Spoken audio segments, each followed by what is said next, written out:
Hello, everybody. Good morning. It's like 3:50 in the morning, right?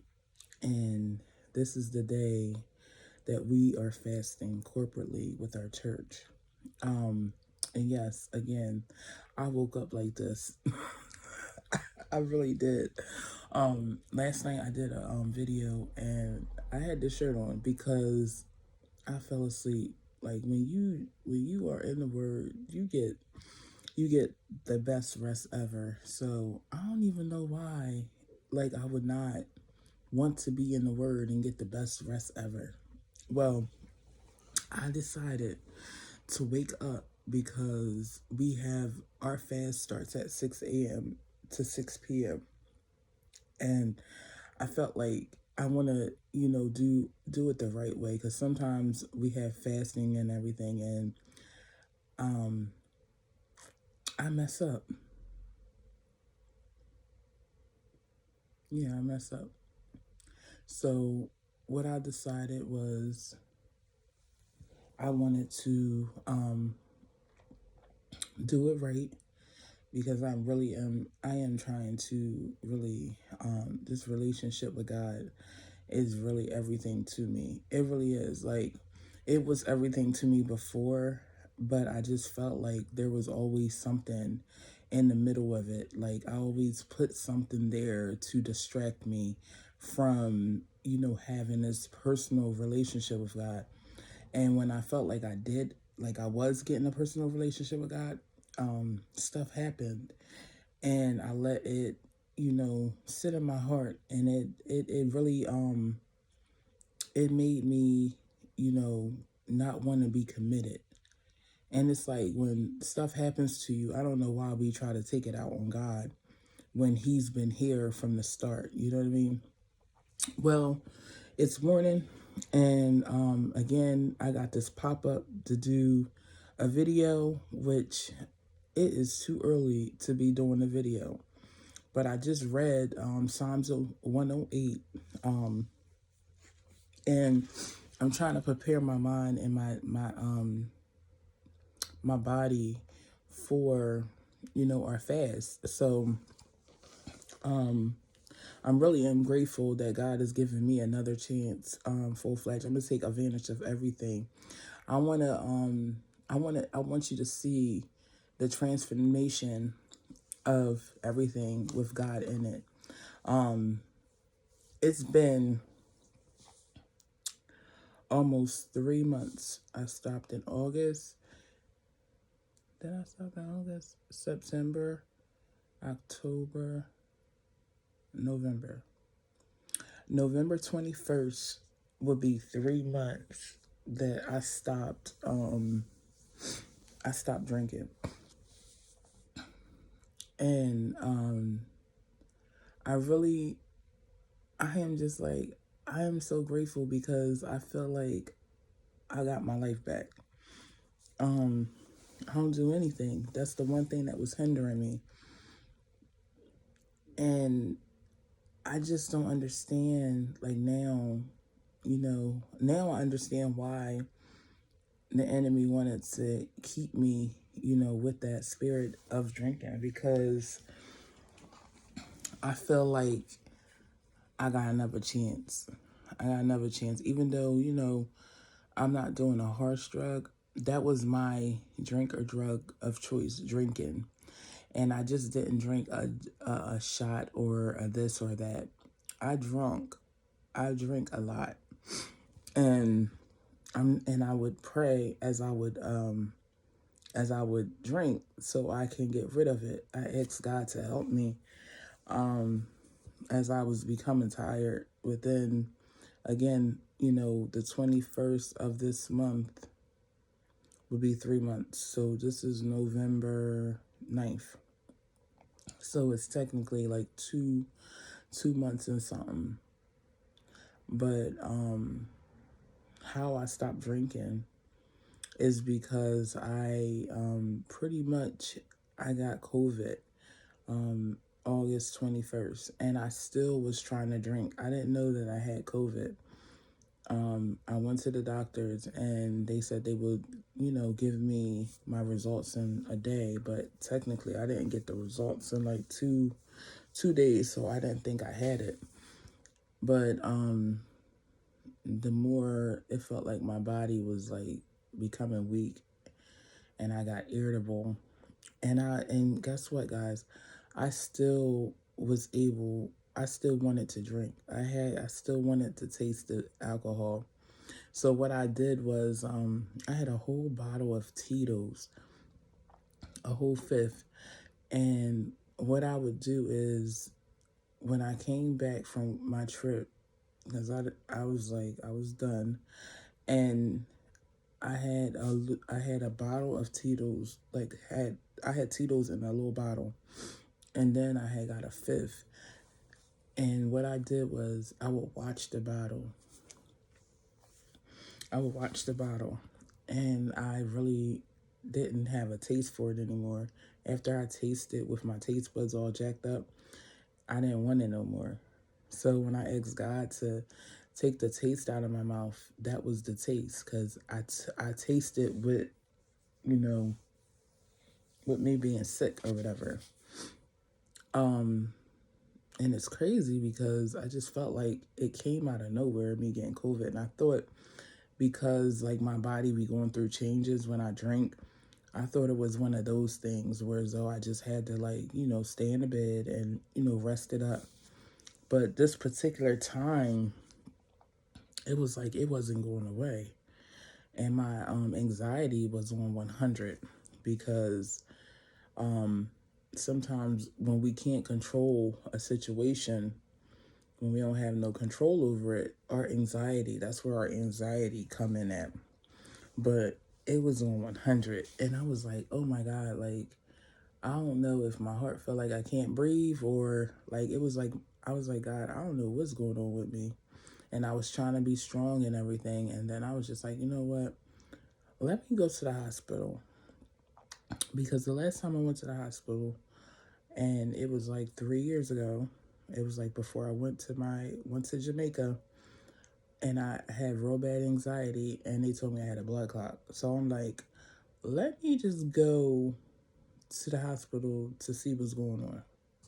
So I went, and I didn't think I still had COVID, because I'm like, I go through these episodes where as though my body just, because of drinking, it like kind of like tells me like you need to chill. Like, you know what I mean? So I just thought like I needed to chill. So but come to find out, it was COVID. And in the midst of me catching COVID, I stopped drinking. Just like that. I knew it was nobody but God, because I've been praying for, I've been praying. And I guess when I made the decision to change my heart, because I was praying about my heart too, and he started changing, certain things. So nobody can't tell me that God won't do something, because he really will. Like, as long, I mean, I would say because I prayed and I was sincere with my prayer, and I had faith that I was going to stop.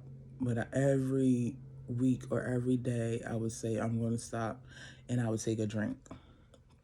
That's how hard it was, because of all the stuff that's going on in my life. And it's crazy, right? Because I heard this lady, her name is Kim, Real Talk Kim. And the one thing she was talking about was forgiveness. And we say we forgive, but we really don't forgive. And she hit on some points, and I was just like, wow, wow. She was saying how her testimony was how, her husband, she used to pray that he would die and get hit by a train. And I felt her, because I don't have a husband, and I have kids' fathers, right? And this year it's been really, it's been like this year, right? Last year on Christmas, I got engaged to my oldest daughter's father. And I knew it wasn't right in my heart, but I just kept going because everybody was like validating it. And it wasn't right because this is the guy 20 years ago who I had a baby by at the age of 15. And at the age of 15 and 14, he put his hands on me. And he was 15 years older than me. So I don't know when I took him back in because he was in jail for 20 years. And when I seen him, it was like my heart, something was in my heart, like still was in my heart. Even though, like, for these 20 years, I stopped like talking to him and, everything. Like I had like, I didn't want to be with him. And to be honest with you, I was already in a relationship. But this relationship was complicated because the guy was technically on the run. Like I don't know why I pick people like men like this. I don't know what it is. I ask God all the time. But what I found out about it is I opened myself to be hurt. I accepted because I was already hurting and because I was already going through some things, I accepted myself to be hurting. I sabotaged my own self because of what I've been through in my life. So sometimes we open ourselves to certain things and don't know how we open ourselves up to it. So the whole time, I'm with this guy in July, and then I break up with my current situation for my baby father, right? And he started to get abusive mentally and put his hands on me again because he couldn't control me. And he kept saying, "Oh, you're not the little Tay anymore." No, I'm not. I'm not the little Tay no more. So we would argue, like argue. And mind you, I don't like arguing. I really don't. I like to talk and get my point across. But I knew it wasn't right. And because I don't know, probably I just wanted the validation. I don't know what it was, but it was something that was drawing me to him. And then I would ask him, like, why did you, you know, go with me as a kid? And why did you this? And, why did like stuff? And the enemy is real, man. And I would get in an argument with this guy and with my baby father, and he would tell me I wanted the dick, I wanted this. But mind you, he was my first. He was my first. So, and I know I was scared, but sometimes like when stuff happened in your life, you do become mute. So there was times that I really didn't even say much, or I didn't even know how to start a conversation because of some of the stuff that went on in my life, or some stuff that I just was caught thinking or stuck thinking about because the decisions, it was like one thing after another. So come back this year, I was engaged twice. Yeah, one from my baby dad and one from the guy. Um, and it's crazy because I really did. I don't even know what it like. I got engaged knowing that it was not right. I'm telling you, we do some things and you be like, why the hell did I do that? And the whole time I was trying to get him out, but it was not working. Mm-mm. And then he proposes. I knew it was the enemy. And then it got brought up of how much you spent on the ring, like everything. I'm just like, God, what is wrong with me? Like when stuff start happening and you start playing the play button in your head and you don't understand why some of the things happen and how you accept certain things. And I was just like, God, I don't know why I would do that. Like, what is wrong with me? So I knew it was something wrong with me. But mind you, 2019, right? Mind you, I just lost my mom in 2019. So everything that I was going through or doing, I was trying to cover my pain. I was trying to suppress my pain. And it was working because I would just put one thing in front of the other. Like seriously, where it wouldn't let me think about it. Mind you, in 2020, I found out that my daughter was raped by her father. So that's what brings me to the point where I felt like what Real Talk Kim was saying, like, God kill him. You know what I mean? Like, I wanted him dead. But then, and then me being with my baby father, it made me think of like the choices and stuff of people. And I'm like, okay, God. So then 2020 of May, right? My daughter she gets shot in her head. And the weirdest thing is like when stuff happens to you and your family, you get stuck. But when it's somebody else, you can pray, you can, say words. But at this time, I couldn't say anything because I could not believe that my daughter was being shot in her head or she got shot in her head. And I'm glad that I couldn't see her because I wouldn't have been able to do it. Like sometimes I know why God does certain things because if we have faith and we got to pray that we have, we walk by faith and not by sight. I'm like, God, I don't know how. Like 2019, my mom died. 2020, my daughter gets shot in her head. Within the same year, so that was May, and then September of 2020, my daughter actually, my youngest daughter, said that she was raped by her dad. And I never even, this is deep. I never even asked her about it or anything. She just came out and told my oldest daughter out the blue. But again, I was praying because I knew something was wrong with her, but I just didn't know what was wrong with her. She was staying out in Kensington, like with these people, and she would run away because she didn't want to go with her dad.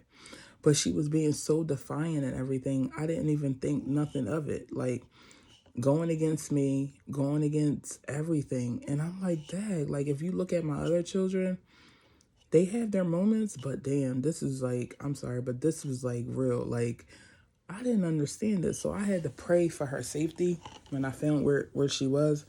And it just didn't make sense because we don't have everything, but it's better than where you was at. Like, so I'm just giving you like little snippets of stuff. And that doesn't even include like what I went through in my life. That was just within 3 years.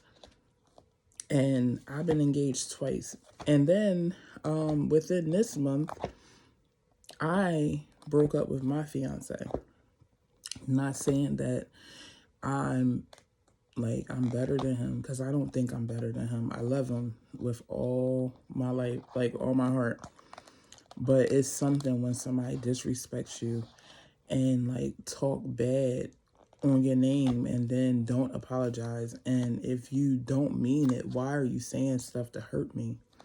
And I understand that he's hurting, but I'm like, God, like, how can he deal with his heart?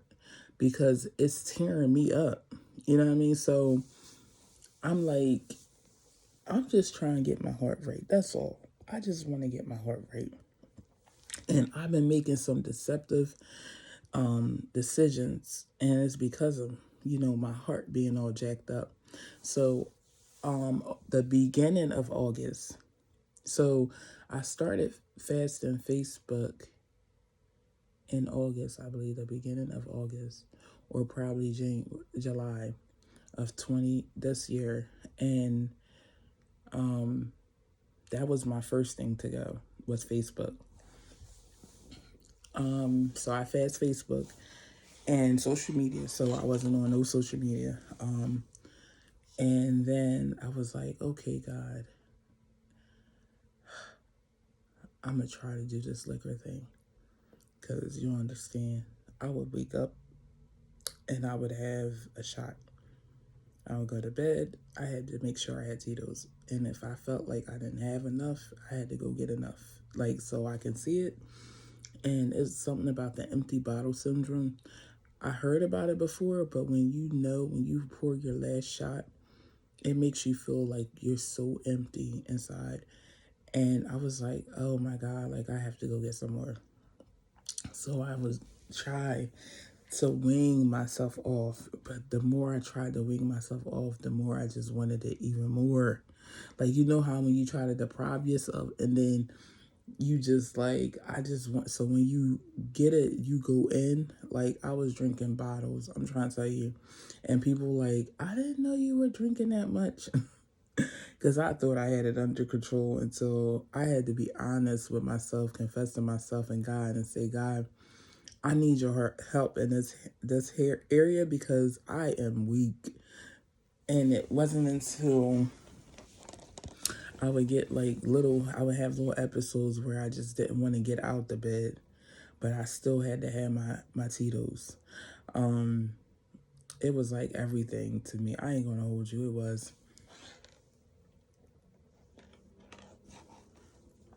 If you ever see any of my pictures, some of my pictures, I had to have a cup of Tito's, or I had a bottle right there near me, and that wasn't good. So memory lane, right?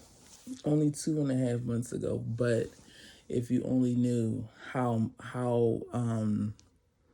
hard it was, and it was because of God's grace and mercy. I just felt like He had a sense of humor. Like, even when I caught COVID, I was just like, God, like, really, like, I'm gonna die.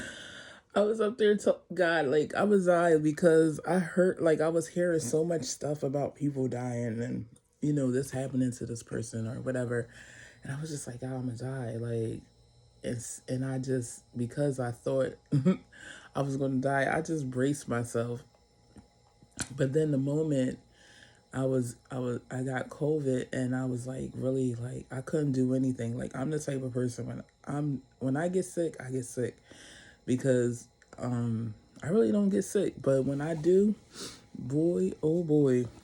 And then what really, bothered me was I had an altercation with my cousin and my aunt, who was always been like my mother, and she told me I was done. Like, that hurted so bad. So I was trying to get through that. But then in the midst of that, I had my aunt Stacy, my other aunt, which is my dad's mom, my dad's sister. And as my other aunt said that to me, I feel like God brought her in my life because she would call me and she showed nothing but love. Do you need me to come up here and give you soup? Do you need me to take care of you? And I would be like, no, because I didn't really have no strength and I really didn't want to be around anybody. The only person I was around was my fiance at the time. Like, he took care of me. And even what him taking care of me, he did the best that he could, to be honest with you.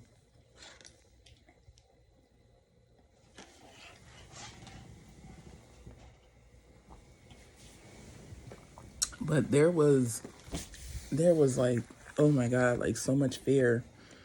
And then, you know, I had my pastor calling me and asking me if I was all right and stuff like that. And from that moment, I knew God loved me. Like, I just felt like He gave me another chance, because it could have went, left or whatever the case may be.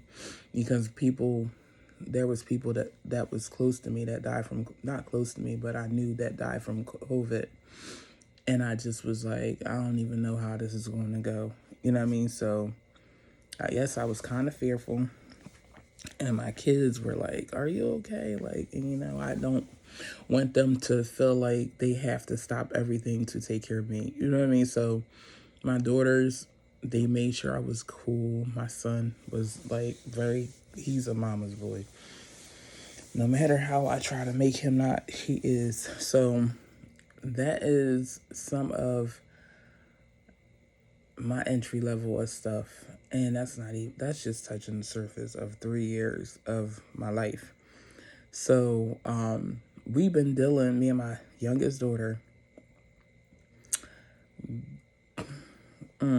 because of the stuff that happened to her. And I remember talking to someone, well, her aunt, and she's like, "My brother didn't do that." Trust me, if I knew, if I wish that he never did that to my child. I wish, like, I just hope that he didn't do it to some another child because of people believing him. Because I know from when I was with him when I was a kid, he's very manipulative and he's narcissist. He's a narcissist. So I'm just like, I'm praying to God that, because we're still going through this process. And I wanted him dead. Like, I really did. Like, like October 6th was my dad's birthday this year. And we had a party. Me and my sister had threw him a party. And my youngest daughter, she snuck and drank that day. And I wasn't even drinking, but she snuck and drank. And when I tell you, I was sober when this happened. Because normally when she had her little episodes, I didn't know what it was. And it would throw me off to the point where as though me and her would end up like I would have to put my hands on her, right? So because I was clear-headed this time, I could really like understand what she was going through.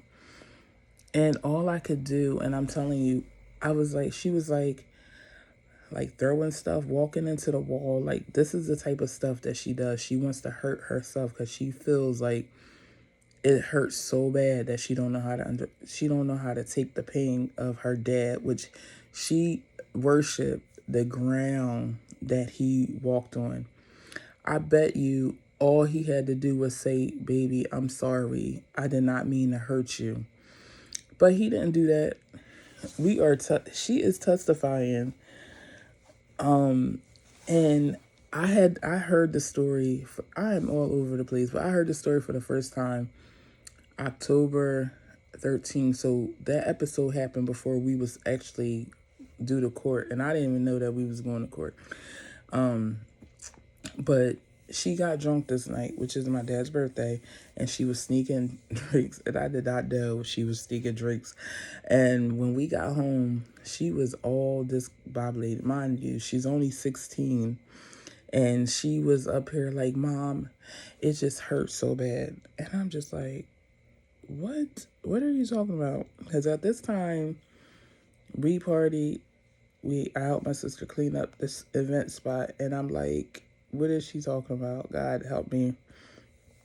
But as I started to, listen, she was talking about her pain, and she was in pain, and I was just like, Capricia, let's take a ride. And she didn't believe me because I tried to 302 her 3 times before this happened, before we found out what was going on.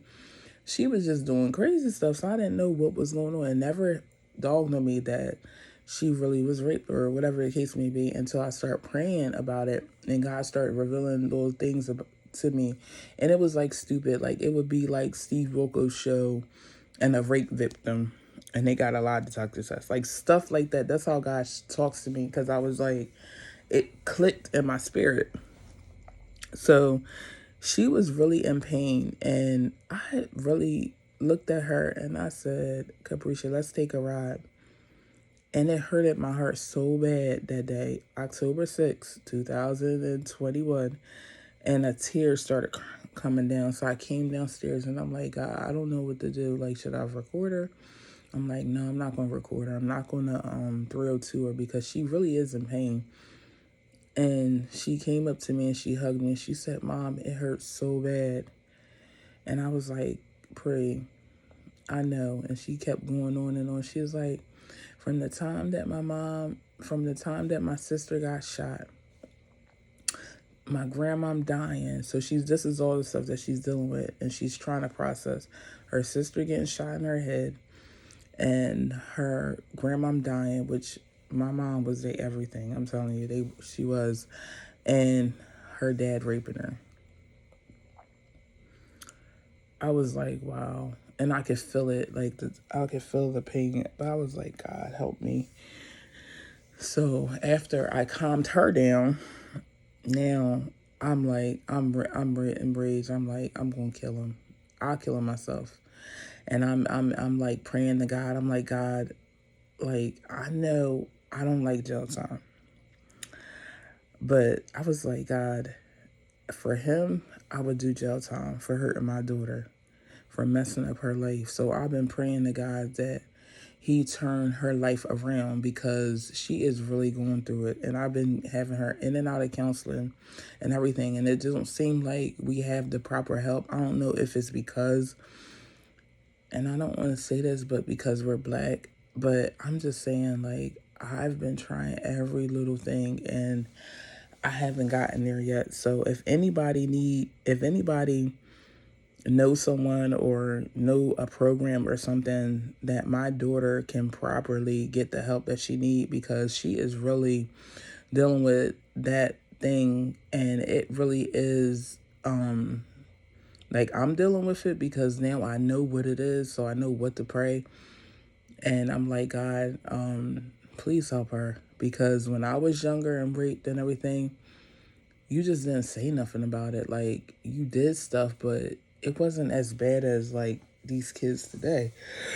So I'm just asking. I've been praying. You can agree with me. I'm telling you, this road right here is real. Like, this is real. This is real talk. Like, seriously, when Kim said it's real talk, Kim, this is real talk, Tay, because I'm like, I remember when we was younger. And it was, you don't say nothing that's outside your household. But now it's like, why would we keep that in? Like, why do we want to keep that stuff in and not deal with it or expose the enemy? Why don't we want to expose the enemy? Why do we want to keep, protecting the predators? But yeah, so, and it's hard. It really is hard. Like, I think, everybody is numb from like everything that goes on in the day-to-day world. Because, you see so much stuff. I remember when we were younger, we didn't see as much stuff as we see now. And everything that we went through was because it was in our household or something. And I know I watched my mom fight cops back in the day. Oh my God, I was young. But I'm just saying, like, this world is like, is harsh. That's why I remember before all this happened, and I would always get this scripture. It was, live in the world, but not of it. And I didn't understand it. So I would, like, anything I don't understand, I take it to God, and he really, like, he breaks it down for me. It might be the preacher preaching, or it might be something. I don't know, like, how he talks to me is weird, because I know it didn't, it couldn't be nobody but God. But I'm gonna let you go. It's been 34 minutes, and I hope I didn't bore you. But this is gonna be real talk, Tay, and it's real. Like we be scared to talk about the things that hurt us and stuff. But what I believe is when you talk about it, it's like confession to your soul. And it's like it happened, but it's nothing too big or nothing too small for God. He's been showing me that, but I've been so numbed over the years because of my own issues and what I've been going through that we can't even have the experience of enjoying what God has done for us.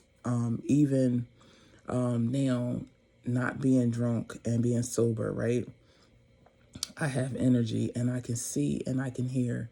Because before I used to like not care about, not care, not, I cared, but I wouldn't really, press the issues of everything.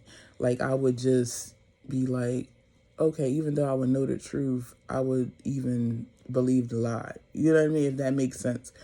But now it's like I gotta prove, not, I don't even have to prove to people that I am aware of what they're doing, but it's like letting them know like I'm not there anymore mentally. So I see and I hear everything. In which people, they get so used of the dysfunction that they can't really accept you for what you hear and what you can see.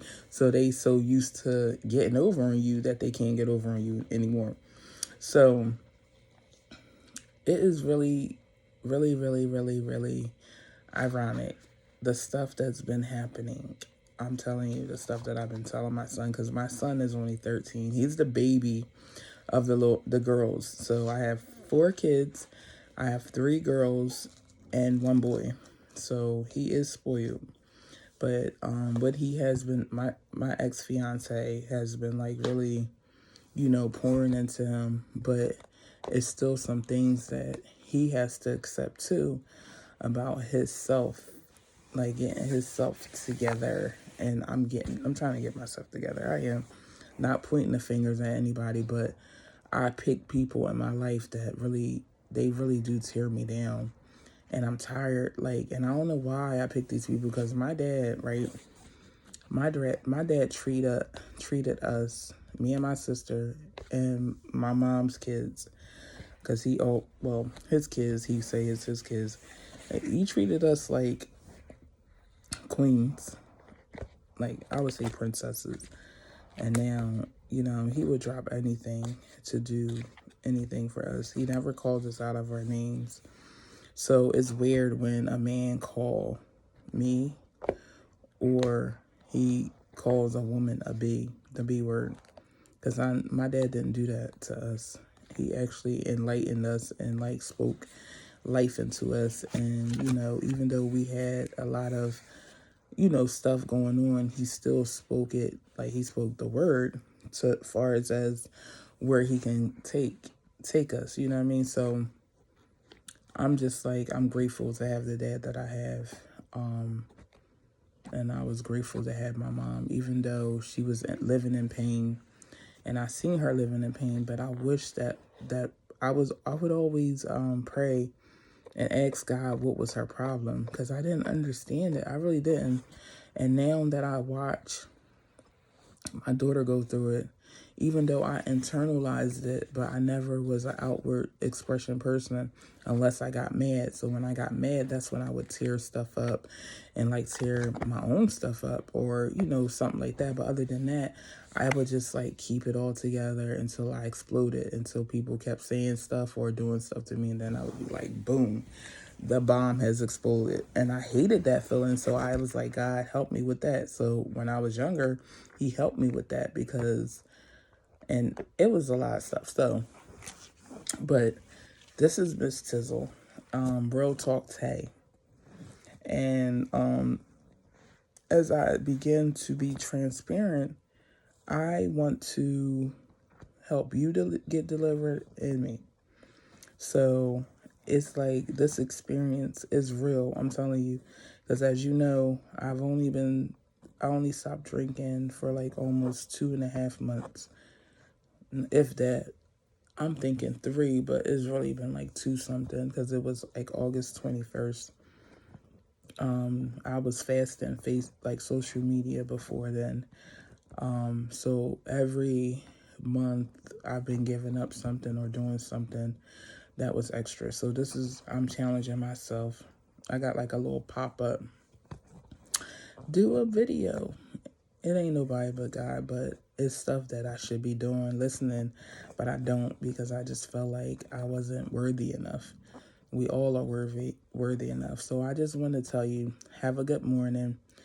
And today is the day that we fast, and give God thanks, and work on your relationship with God, because relationship with God is everything. So you have a great day. Love you. Bye.